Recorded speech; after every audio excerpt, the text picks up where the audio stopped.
Hello, welcome to Amara vlogs. അപ്പോൾ ഇന്നത്തെ ഒരു വീഡിയോ സ്റ്റാർട്ട് ചെയ്യുന്നതാണ് എൻ്റെ ഒരു ഷൂട്ട് ദിവസമായിട്ടാണ് കേട്ടോ. അപ്പം ഓണം ഷൂട്ടാണ് ഇന്ന് എടുക്കാൻ ഉദ്ദേശിക്കുന്നത്. അപ്പം ഓണം ഷൂട്ടിന് വേണ്ടി വന്നിരിക്കുന്നതാണ്. ഇത് നമ്മുടെ ട്രിവാൻഡ്രത്ത് കൽപ്പടിയിൽ എന്ന് പറഞ്ഞൊരു പ്രോപ്പർട്ടിയാണ് കേട്ടോ. ബാലരാമപുരത്തിനടുത്തായിട്ട് വരുന്നൊരു പ്രോപ്പർട്ടിയാണ്. ഇതിവിടെ shooting, serial shooting, cinema shooting, ഫോട്ടോഷൂട്ടുകൾ, പിന്നെ എന്തെങ്കിലും ഇവൻറ്റ്സോ കാര്യങ്ങളോ ഫങ്ഷൻസൊക്കെ നടത്തണമെങ്കിൽ അങ്ങനെ എല്ലാം കൂടെ പറ്റിയ ഒരുമിച്ചുള്ളൊരു പ്രോപ്പർട്ടിയാണ്. കുറച്ചധികം സ്ഥലത്ത് നിൽക്കുന്ന ഒരു പ്രോപ്പർട്ടിയാണ് കേട്ടോ. അപ്പോൾ ഇവിടെയാണ് നമ്മളിന്ന് ഓണം ഷൂട്ടിനായിട്ട് വന്നിരിക്കുന്നത്.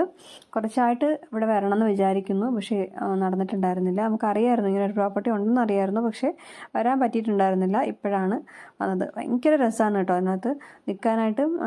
നമുക്ക് ഓരോ സ്ഥലവും കാണുമ്പോൾ എല്ലായിടത്തും ആംബിയൻസ് ആണ്. അപ്പോൾ എവിടെ നിന്ന് ഫോട്ടോ എടുത്താലും ഭംഗിയാണ്. അപ്പോൾ അങ്ങനെ ഉള്ളൊരു പ്രോപ്പർട്ടിയാണ്. നമ്മൾ അത്യാവശ്യം നല്ല രീതിക്കുള്ള ഫോട്ടോസൊക്കെ എടുത്തിട്ടുണ്ട്. നിങ്ങൾ കുറച്ച് ഫോട്ടോസൊക്കെ ചിലപ്പോൾ കണ്ടിട്ടുണ്ടായിരിക്കും. ഞാനതൊക്കെ പോസ്റ്റ് ചെയ്തിട്ടുണ്ട് സോഷ്യൽ മീഡിയയിൽ. അപ്പം ഇവിടെയായിരുന്നു ഓണം ഷൂട്ട് എടുത്തിട്ടുണ്ടായിരുന്നത്. ഇതൊക്കെ ശരിക്കും ചിങ്ങം 1 മുന്നേ എടുത്തു വെച്ച വീഡിയോകളാണ് കേട്ടോ.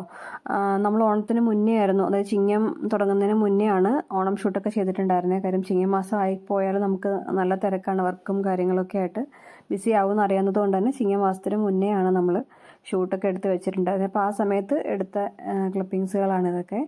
ഓണം കഴിഞ്ഞിട്ടാണ് നമുക്കിത് പോസ്റ്റ് ചെയ്യാൻ പറ്റുന്നത്. കുറച്ചധികം തിരക്കുകളായിപ്പോയി, അതുകൊണ്ടാണ് ഇത്രയും ഡിലേ ആയിപ്പോയത്. പിന്നെ എഡിറ്റ് ചെയ്ത് ഒക്കെ വരാനായിട്ട് കുറച്ച് സമയം എടുത്തു. ഇനി ഓണത്തിന് സമയത്തും ഓണത്തിന് ശേഷമുള്ള ഒരുപാട് വീഡിയോസുകൾ വേറെയും പെൻഡിങ് കിടക്കുന്നുണ്ട്. അപ്പോൾ എല്ലാം കൂടെ ഒരുമിച്ചായിട്ട് പതുക്കെ ഓരോരോ വീഡിയോസുകളായിട്ട് ഞാൻ പോസ്റ്റ് ചെയ്യാം. അപ്പം ഇതാണ് ഇവിടുത്തെ ഒരു വിശേഷം എന്ന് പറയുന്നത്. അപ്പോൾ നമ്മൾ അവിടുന്ന് ഷൂട്ട് കഴിഞ്ഞിട്ട് നേരെ പെട്ടിയും പ്രമാണമൊക്കെ എടുത്തിട്ട് ഇറങ്ങിയിട്ടുണ്ടായിരുന്നു കേട്ടോ. അപ്പോൾ അടുത്ത ദിവസം ചിങ്ങം 1-ാം തീയതി അടുത്ത ദിവസം ചിങ്ങം 1-ൻ്റെ തലേ ദിവസമാണ് ഞാൻ കാണിക്കുന്നത് കേട്ടോ. അതെനിക്ക് റിസപ്ഷൻ ഉണ്ടായിരുന്നു. റിസപ്ഷൻ എന്ന് വെച്ച് കഴിഞ്ഞാൽ എൻ്റെ വീടിൻ്റെ അടുത്ത് തന്നെയാണ് കുട്ടിയുടെ വീട്. അപ്പോൾ അതിൻ്റെ വെഡ്ഡിങ് വർക്ക് ഞാനാണ് ചെയ്തിട്ടുണ്ടായിരുന്നത്. അപ്പോൾ റിസപ്ഷൻ വർക്കിനായിട്ട് അവൾ വീട്ടിലോട്ട് വന്നു. അപ്പോൾ അടുത്ത് തന്നെ ആയതുകൊണ്ട് വീട്ടിൽ വന്ന് ഒരുങ്ങാമെന്ന് പറഞ്ഞിട്ട് അങ്ങനെ വീട്ടിലോട്ട് വന്നതാണ്. എനിക്ക് അടുത്ത് വളരെ വേണ്ടപ്പെട്ട കുട്ടിയാണ് കേട്ടോ. അപ്പം കുറച്ച് ബ്രൈഡ്സ് ഇങ്ങനെ വീട്ടിൽ വന്നൊരുങ്ങുന്നവരുണ്ട്, നമ്മൾ വെന്യൂവിൽ പോയിട്ട് ഒരുക്കുന്ന കുട്ടികളുണ്ട്. ഓരോരുത്തരുടെ സൗകര്യം അനുസരിച്ച് അവർക്ക് എങ്ങനെയാണോ വരാനുള്ള താല്പര്യം ആ രീതിക്കാണ് നമ്മൾ വർക്ക് എടുക്കുന്നത്. അപ്പം ഇതിപ്പം വന്ന് ഒരുങ്ങാൻ റെഡി ആയിട്ടുള്ളവർക്ക് വീട്ടിൽ വന്നൊരുങ്ങാം. അതല്ലെങ്കിൽ നമ്മൾ പോയി ഒരുക്കണമെങ്കിൽ പോയി ഒരുക്കി കൊടുക്കും. എങ്ങനെയാണെങ്കിലും അവരുടെ സൗകര്യം കൂടെ നോക്കിയിട്ട് നമ്മൾ ചെയ്തു കൊടുക്കും. അപ്പോൾ ഇത് റിസപ്ഷനാണ്. റിസപ്ഷൻ മാത്രമല്ല, അവളുടെ വെഡ്ഡിങ് അപ്പം ഏർലി മോർണിംഗ് ആണ് വെഡ്ഡിങ് വർക്കിന് പോകേണ്ടി വരുന്നത്. അപ്പം നമുക്ക് ആ സമയത്ത് രാവിലെ അവരെ ഇങ്ങോട്ട് വിളിച്ച് വരുത്തുന്നത് ബുദ്ധിമുട്ടായതുകൊണ്ട് രാവിലെ ഞാൻ അവളുടെ വീട്ടിൽ തന്നെ പോയിട്ടാണ് ഒരുക്കിയിട്ടുണ്ടായിരുന്നത്.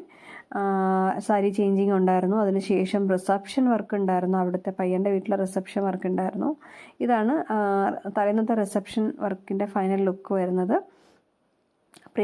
കല്യാണത്തിൻ്റെ പ്രീവിയസ് ഡേയിലുള്ള റിസപ്ഷൻ ലുക്കാണിത്. ഇത് ഫസ്റ്റ് വീട്ടിൽ നിന്ന് ഒരു സെറ്റും മുണ്ട് കൊടുത്തിട്ട് ഇറങ്ങണം എന്നുള്ളൊരാഗ്രഹം കൊണ്ട് സെറ്റും മുണ്ട് കൊടുത്തിട്ടുള്ളൊരു ലുക്കാണ്.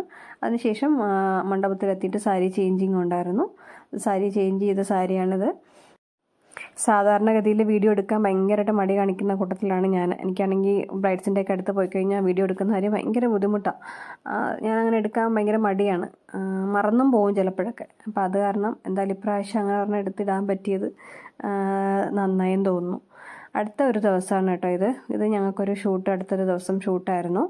അതൊരു കപ്പിൾ കോംബോ ഷൂട്ടായിരുന്നു കേട്ടോ. അപ്പോൾ അതിന് വേണ്ടിയിട്ട് നമ്മൾ ട്രിവാൻഡ്രത്തുള്ള നെയ്യാർ ഡാം എന്ന് പറഞ്ഞ ഒരു ലൊക്കേഷനിലാണ് പോയിട്ടുണ്ടായിരുന്നത്. അവിടെയാണ് കേട്ടോ ഈ നിൽക്കുന്നത്.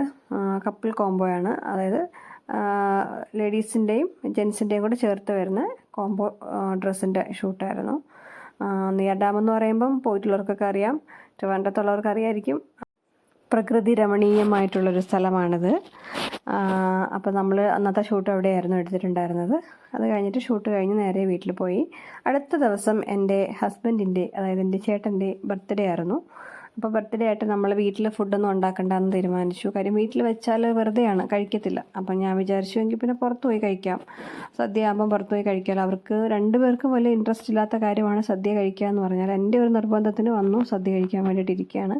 ഒരു ദിവസമെങ്കിലും വെജിറ്റബിൾ കഴിക്കട്ടെ, എന്നും നോൺ വെജ് കഴിച്ചാലോ എന്ന് വെച്ചിട്ടാണ് ഞാൻ ഈ വിളിച്ചുകൊണ്ട് പോകുന്നത്.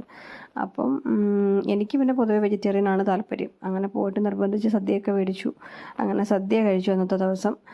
വീട്ടിലുണ്ടാക്കിയാലും വെറുതെയാണ്, ചിലവാവില്ല. അതുകൊണ്ട് നമുക്കിതാണ് ബെറ്റർ ഓപ്ഷൻ. അങ്ങനെ ഞങ്ങൾ നമ്മുടെ പഴയിടം രുചിയിൽ പോയിട്ടാണ് കഴിച്ചിട്ടുണ്ടായിരുന്നത്. ഉള്ളത് പറയാമല്ലോ, ഭയങ്കര ബോറായിരുന്നു, കറിയൊന്നും കൊള്ളത്തില്ലായിരുന്നു. പിന്നെ നമ്മൾ പോയതുകൊണ്ടും വാങ്ങിയതുകൊണ്ടും പൈസ കൊടുത്തതുകൊണ്ടും നമ്മൾ കഴിച്ചു, അത്ര തന്നെ. അവിടുന്ന് നേരെ എൻ്റെ മോൾക്ക്, എൻ്റെ പുത്രിക്ക് ഫ്രൂട്ട് ബേയിൽ പോകണമെന്ന് പറഞ്ഞു. അങ്ങനെ ഫ്രൂട്ട് ബേയിൽ പോയി. അവൾക്ക് അവിടുന്ന് എന്തോ ഒരു പേരുള്ളൊരു സാധനമൊക്കെ അവൾ മേടിച്ചിട്ടുണ്ടായിരുന്നു, എന്താണെന്ന് എനിക്കറിയില്ല. അത് മേടിച്ച് അവൾ കഴിച്ചു. എനിക്കിതിനൊന്നും വലിയ ഇൻട്രസ്റ്റ് ഇല്ലാത്തതുകൊണ്ട് ഇതിൻ്റെ ഒന്നും പേരുകളൊന്നും എനിക്കറിയില്ല കേട്ടോ. അങ്ങനെ അവളത് വാങ്ങിച്ചു, മൊത്തം കഴിച്ചു. നമ്മളൊരു ഷോട്ടാണ് പറഞ്ഞിട്ടുണ്ടായിരുന്നത്. ഷോട്ടെന്ന് വെച്ചാൽ നമുക്ക് 4, 6, 8 എന്നൊക്കെ പറഞ്ഞിട്ട് അങ്ങനെ ഷോർട്ടായിട്ട് മേടിക്കാം കേട്ടോ. അതായത് ഓരോന്ന് ജ്യൂസിൻ്റെയും പ്യുവറായിട്ടുള്ള ഒരു പിന്നെ ഗ്ലാസ്സിൽ വരുന്ന ഓരോ അതാണ് പോർഷനാണ് കേട്ടോ. ഇത് 4 ഗ്ലാസിൻ്റെ ഒരു പോർഷനാണ് നമ്മൾ വാങ്ങിച്ചിരിക്കുന്നത്. ഇതിൻ്റെ ഒരു പ്രശ്നം എന്താ വെച്ചാൽ അറിയോ, ഇത് പ്യുവറാണ്. ഇതിനകത്ത് വെള്ളം ആഡ് ചെയ്യത്തില്ല, ഷുഗർ ആഡ് ചെയ്യത്തില്ല, ഒന്നും ചെയ്യത്തില്ല. അപ്പോൾ ഇത് പ്യുവറായിട്ട് കുടിക്കണം. അപ്പം ലെമൺ ആണെങ്കിലും മൊസമ്പി ആണെങ്കിലും ഒക്കെ ഇത് മൊത്തം പ്യുവറായിരിക്കും. ഇത് നമുക്ക് ഒരിക്കലും കുടിക്കാനേ പറ്റില്ല, ഭയങ്കര പുളിയായിരിക്കും. മധുരമുള്ള അത്രയും മധുരമായിരിക്കണം, എങ്കിൽ മാത്രമേ പറ്റുള്ളൂ. കണ്ടോ, ഇരുന്ന് എക്സ്പ്രഷൻ ഇടുന്നുണ്ടോ, ഭയങ്കര പുളിയാണ്.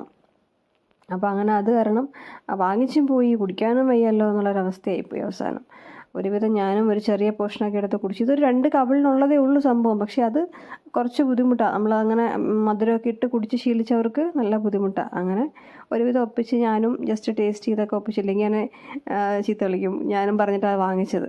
അങ്ങനെ ഞങ്ങൾ ഫ്രൂട്ട് ബേയിൽ ഇരുന്ന് ജ്യൂസൊക്കെ കുടിച്ചു, നേരെ തിരിച്ച് വീട്ടിലേക്ക് പോയി കേട്ടോ. അപ്പോൾ ഇന്നത്തെ ഒരു വീഡിയോ ഇത്രയേ ഉള്ളൂ. നമ്മുടെ ഇന്നത്തെ ഓണത്തിൻ്റെ മുമ്പേ ഉള്ള കുറച്ച് വിശേഷങ്ങളാണ്. അപ്പോൾ വീഡിയോ ഇഷ്ടപ്പെട്ടാൽ ചാനൽ സബ്സ്ക്രൈബ് ചെയ്യുക. Thanks for watching. ബൈ.